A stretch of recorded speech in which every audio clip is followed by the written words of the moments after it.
नमस्कार, प्रभात साक्षी news network और आप सभी का स्वागत है। झारखंड से कांग्रेस सांसद धीरज प्रसाद साहू ने नया इतिहास रच दिया है। आजाद भारत में वह ऐसे पहले सांसद हो गए हैं जिसके घर से 350 करोड़ रुपए से ज्यादा भ्रष्टाचार की कमाई नकद मिली है। आजाद भारत में यह पहली बार है जब किसी राजनीतिक दल के नेता के यहां से इतनी बड़ी मात्रा में नकदी मिली है। आजाद भारत में धीरज प्रसाद साहू पहले ऐसे सांसद हो गए हैं जिनके घर से मिली रकम कई बैंक ब्रांचों में रहने वाली नकदी से ज्यादा है। यही नहीं, आयकर विभाग के इतिहास में भी यह नया रिकॉर्ड है कि उसे एकल छापेमारी में इतनी बड़ी संख्या में नकदी, जेवरात और प्रॉपर्टी के कागजात बरामद हुए हैं। नकदी की चूंकि गिनती जारी है, इसलिए हो सकता है जब तक आप यह रिपोर्ट देखें तब तक यह आंकड़ा कुछ और हो जाए।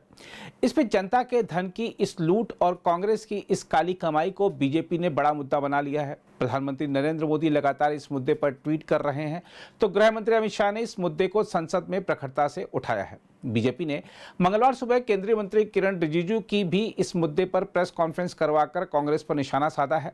वहीं केंद्रीय मंत्री गिरिराज सिंह ने आरोप लगाया है कि यह पैसा लोकसभा चुनाव में प्रधानमंत्री मोदी को हराने के लिए इकट्ठा किया जा रहा था। देखा जाए तो बीजेपी के तेवरों से साफ है कि वह धीरज प्रसाद साहू के भ्रष्टाचार को लेकर कांग्रेस को आसानी से छोड़ने वाली नहीं है। इसलिए प्रधानमंत्री नरेंद्र मोदी ने कांग्रेस सांसद धीरज प्रसाद साहू से जुड़े परिसरों से 350 करोड़ रुपए से अधिक की बरामदगी के मुद्दे पर कांग्रेस पर निशाना साधते हुए इसके लिए एक लोकप्रिय क्राइम सीरीज का हवाला दिया है। हम आपको बता दें कि प्रधानमंत्री की यह प्रतिक्रिया बीजेपी की ओर से एक्स पर पोस्ट किए गए उस वीडियो के जवाब में आई है जिसमें कांग्रेस अध्यक्ष मल्लिकार्जुन खड़गे और राहुल गांधी सहित कांग्रेस के वरिष्ठ नेताओं के साथ साहू की तस्वीरें और झारखंड के सांसद से जुड़े परिसरों पर आयकर छापे के दौरान बरामद नकदी के ढेर दिखाई दे रहे हैं। वीडियो में राहुल गांधी को नोटों के ढेर पर लेटे दिखाया गया है। बीजेपी ने वीडियो के साथ लिखा, कांग्रेस प्रस्तुत करती है मनी हाइस्ट, जबकि पृष्ठभूमि में क्राइम सीरीज का लोकप्रिय शीर्षक गीत बज रहा है।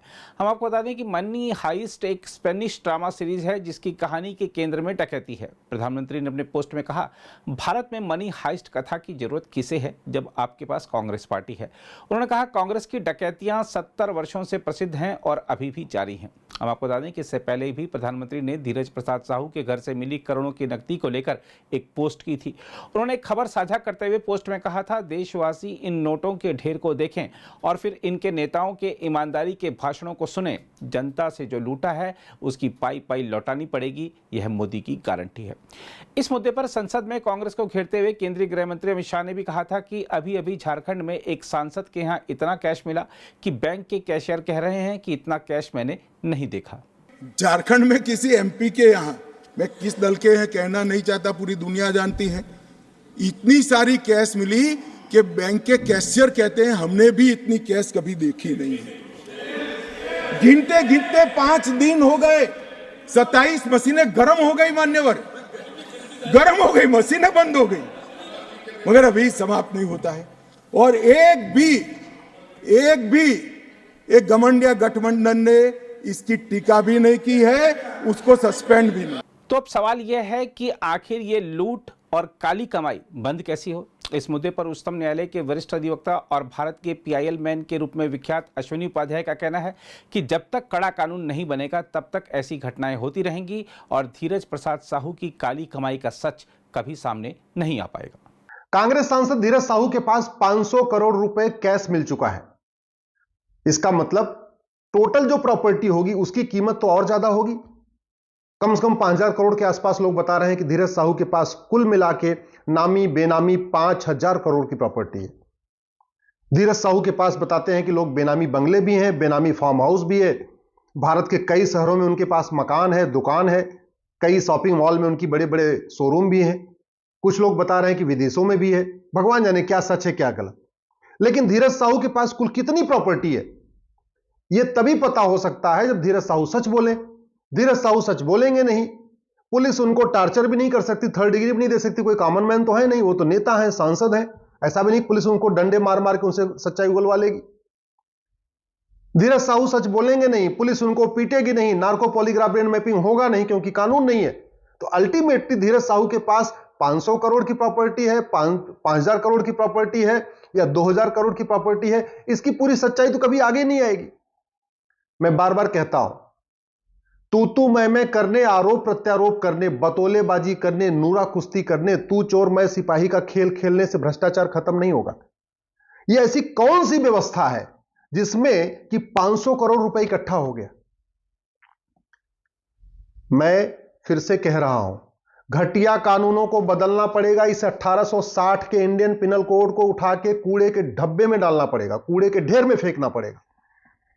अमेरिका का फेडरल पिनल कोड जैसा एक कानून बनाना पड़ेगा, one nation one penal code बनाना पड़ेगा।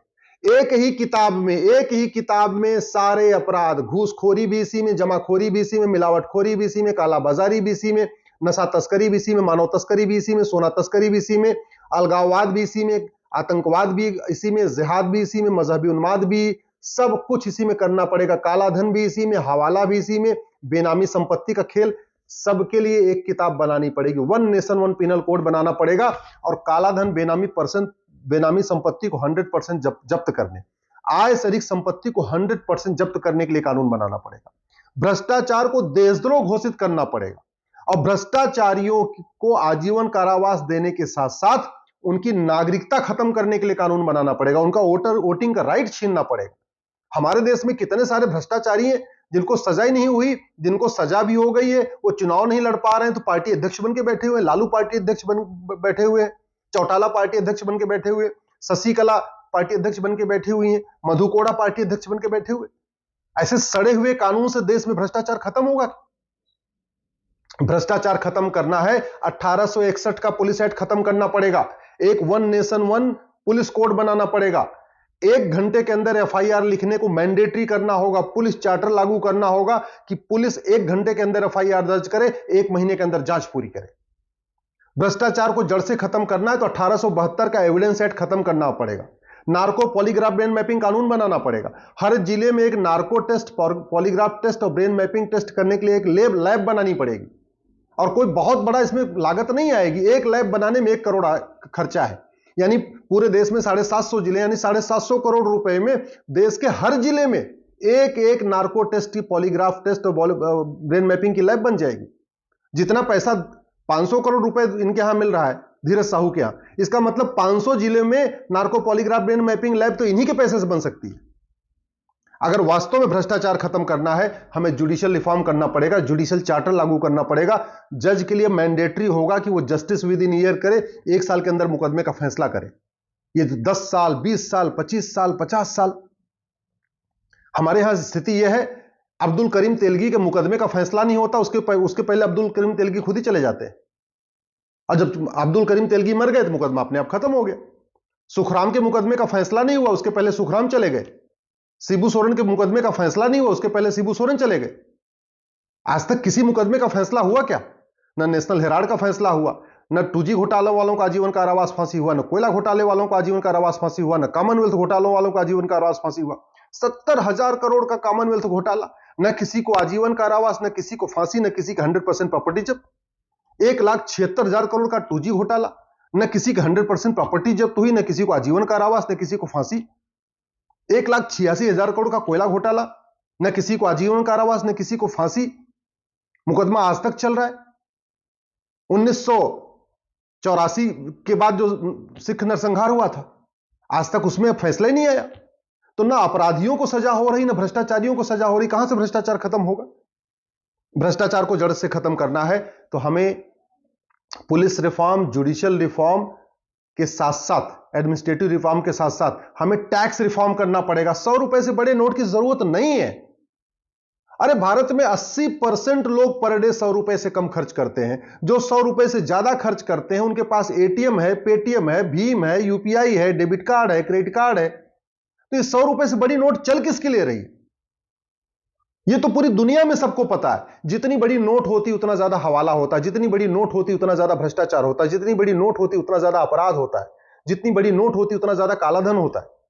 जब भारत में 80% लोगों को 100 रुपए से बड़े नोट की जरूरत नहीं है, जो 20% लोग 100 रुपए से ज्यादा खर्च करते हैं उनके पास एटीएम, पेटीएम, भीम, UPI, debit card, credit card है, फिर 100 रुपए से बड़ी नोट किस लिए चल रही?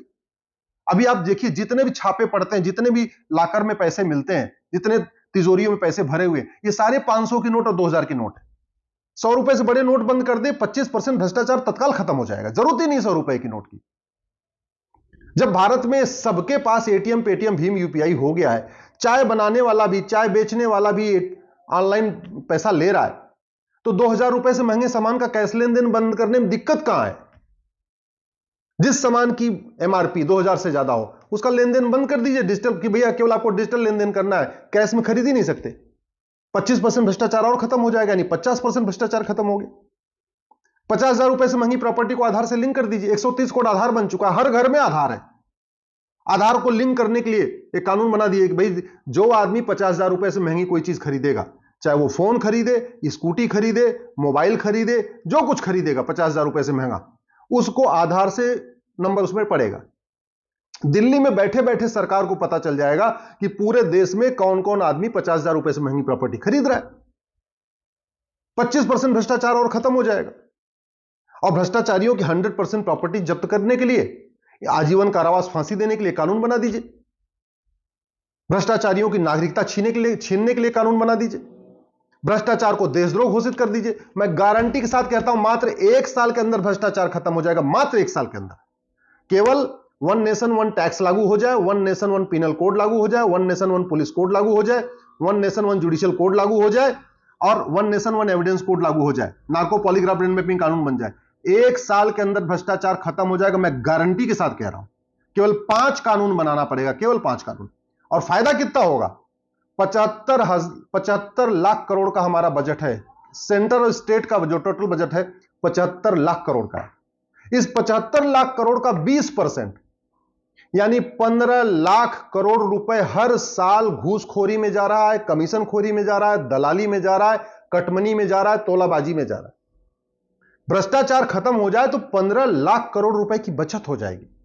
भ्रष्टाचार खत्म हो जाएगा तो भारत में बहुत सारे अपराध अपने आप खत्म हो जाएंगे। भ्रष्टाचार खत्म हो जाए, घूसखोरी खत्म हो जाएगी। भ्रष्टाचार खत्म हो जाए, घुसपैठ खत्म हो जाएगी। भ्रष्टाचार खत्म हो जाए तो दुनिया भर की पॉलिटिकल पार्टियां खत्म हो जाएंगी।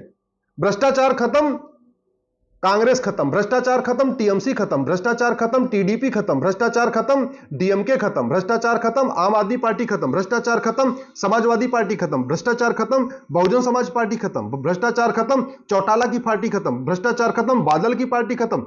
भ्रष्टाचार खत्म, महबूबा की पार्टी खत्म। भ्रष्टाचार खत्म, अब्दुल्ला की पार्टी खत्म। भ्रष्टाचार खत्म, सोरेन की पार्टी खत्म।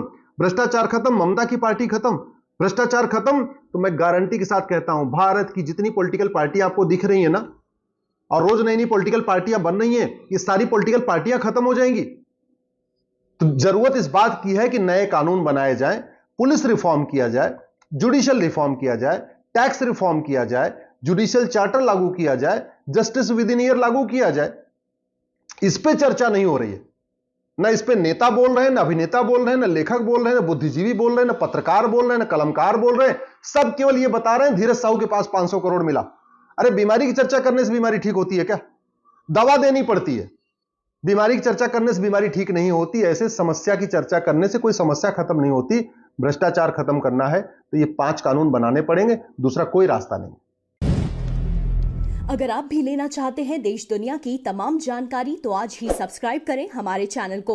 साथ ही नीचे दिए बेल आइकन को जरूर दबाएं ताकि हर अपडेट आप तक पहुंच सके।